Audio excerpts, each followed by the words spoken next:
Sanctus, Sanctus, Sanctus Dominus Deus Sabaoth.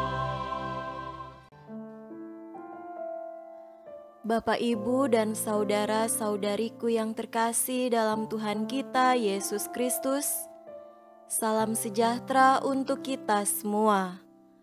Berkat Allah yang Maha Kuasa senantiasa menyertai kita. Marilah kita mendengarkan dan merenungkan bacaan-bacaan kitab suci hari Senin tanggal 28 November tahun 2022. Bacaan pertama dari kitab Yesaya pasal 2 ayat 1 sampai 5. Firman yang dinyatakan kepada Yesaya bin Amos tentang Yehuda dan Yerusalem akan terjadi pada hari-hari yang terakhir. Gunung tempat rumah Tuhan akan berdiri tegak di hulu gunung-gunung dan menjulang tinggi di atas bukit-bukit. Segala bangsa akan berduyun-duyun ke sana, dan banyak suku bangsa akan pergi serta berkata, "Mari kita naik ke gunung Tuhan, ke rumah Allah Yakub, supaya Ia mengajar kita tentang jalan-jalannya, dan supaya kita berjalan menempuhnya." Sebab dari Sion akan keluar pengajaran dan firman Tuhan dari Yerusalem. Ia akan menjadi hakim antara bangsa-bangsa dan akan menjadi wasit bagi banyak suku bangsa. Maka mereka akan menempa pedang-pedangnya menjadi mata bajak, dan tombak-tombaknya menjadi pisau pemangkas. Bangsa tidak akan lagi mengangkat pedang terhadap bangsa, dan mereka tidak akan lagi belajar perang.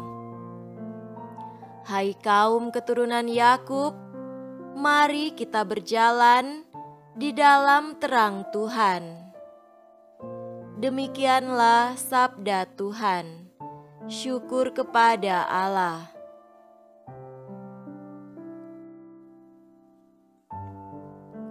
Semoga Tuhan beserta kita sekarang dan selama-lamanya.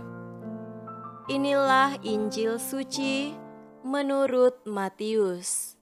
Dimuliakanlah Tuhan. Injil Matius pasal 8 ayat 5 sampai 11.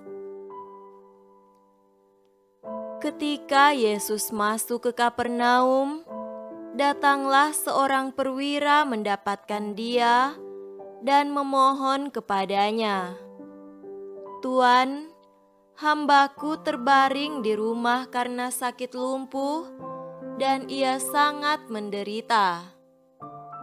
Yesus berkata kepadanya, "Aku akan datang menyembuhkannya." Tetapi jawab perwira itu kepadanya, "Tuan, aku tidak layak menerima Tuan di dalam rumahku. Katakan saja sepatah kata, maka hambaku itu akan sembuh. Sebab aku sendiri seorang bawahan, dan di bawahku ada pula prajurit. Jika aku berkata kepada salah seorang prajurit itu, 'Pergi,' maka ia pergi, dan kepada seorang lagi, 'Datang,' maka ia datang, ataupun kepada hambaku, 'Kerjakanlah ini,' maka ia mengerjakannya." Setelah Yesus mendengar hal itu, heranlah ia dan berkata kepada mereka yang mengikutinya, Aku berkata kepadamu, sesungguhnya iman sebesar ini tidak pernah aku jumpai pada seorang pun di antara orang Israel. Aku berkata kepadamu, banyak orang akan datang dari timur dan barat dan duduk makan bersama-sama dengan Abraham, Ishak dan Yakub di dalam kerajaan sorga. Demikianlah sabda Tuhan. Terpujilah Kristus.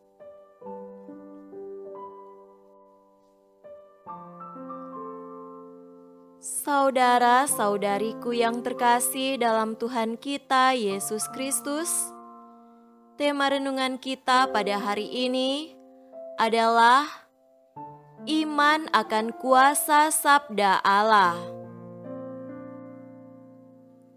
Antonio Guido Filippasi ketika menjadi duta Vatikan untuk Indonesia saat berkunjung ke Manado, beliau mendapat kesan bahwa orang-orang di sini tampaknya lapar akan kata-kata sambutan. Setiap acara diisi oleh sekurang-kurangnya 3 orang pembawa kata-kata sambutan. Mengenai penyebab kelaparan itu, pernah ada yang mengatakan karena masyarakat kita terlalu lama dibungkam oleh indoktrinasi para penjajah, baik dari luar maupun dari dalam negeri sendiri. Maka setelah reformasi, orang berebutan menikmati kebebasan berbicara. Memberi kata sambutan merupakan suatu kehormatan. Namun, tidak semua orang memiliki kemampuan berbicara dengan penuh wibawa, dengan pesan yang jelas dan bermanfaat. Ada banyak kata sambutan yang berupa lawak dan hiburan hampa belaka. Karena itu, kata-kata sambutan yang demikian menjadi bagian acara yang paling membosankan. Perlu ditanyakan, apakah yang menjadi sumber kuasa kata-kata seseorang? Saudara-saudariku terkasih, hari ini bacaan kitab suci menceritakan kepada kita iman seorang perwira Romawi akan kuasa dan wibawa kata-kata Yesus. Tentu ia telah mendengar dari orang-orang Yahudi tentang siapa Yesus itu. Ia adalah seorang nabi yang penuh kuasa dalam tindakan dan perkataan di hadapan Allah dan seluruh bangsa kami. Ia berbicara dengan penuh wibawa dan kuasa berbeda dengan para ahli kitab lainnya. Belum pernah ada orang lain yang berbicara seperti ini.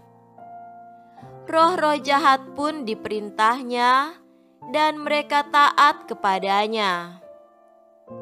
Ia bersabda, maka angin dan danau pun taat kepadanya. Kata-kata Yesus memiliki kuasa atau wibawa dan sungguh efektif mengerjakan maksudnya, bukannya kata-kata kosong dan hampa belaka. Kepada Yesus itulah sang perwira datang dan memohon, "Tuan, hambaku terbaring di rumah karena sakit." Yesus bersedia datang ke rumahnya, namun percaya penuh akan kuasa kata Yesus, ia berkata, "Tuan, aku tidak layak menerima Tuan di dalam rumahku. Katakan saja sepatah kata, maka hambaku itu akan sembuh." Itulah pengakuan iman paling besar yang ia jumpai di Israel. Iman itu membuat kata-kata Yesus bekerja efektif dalam hidup orang ini. Pulanglah dan jadilah kepadamu seperti yang engkau percaya. Ia menemukan hambanya sudah sembuh. Saudara-saudariku terkasih, kita pun perlu belajar meyakinkan diri bahwa kata-kata Yesus adalah sabda yang dapat dipercaya dan berkuasa mengerjakan keselamatan untuk kita. Untuk mengalami efektivitas kuasa kata-kata Yesus, setiap orang perlu menjadikan ajaran iman gereja sebagai keyakinan personal. Tidak cukup menerima iman sebagai ajaran semata. Melalui keyakinan personal, pribadi kita terbuka bagi kuasa kata-kata Yesus mengerjakan keselamatan dalam hidup kita. Melalui keyakinan pribadi, iman tidak tinggal sebagai ajaran agama, tetapi menjadi kuasa yang bekerja dalam diri orang-orang yang percaya. Melalui penerimaan personal ini, setiap orang dapat mengalami daya kata-kata Yesus menjadi kuasa roh yang bekerja dalam hidupnya. Lebih dari itu, rohnya memampukan orang percaya berbicara bukan dengan kata-kata hampa, tetapi mampu menyalurkan kuasa kata-kata Yesus kepada setiap pendengar. Setiap orang dapat menjadi juga pewarta yang berbicara penuh wibawa dan kuasa jika kata-kata Yesus menjadi isi hatinya. Orang berwibawa berkata dari kepenuhan hatinya. Semoga demikian. Amin.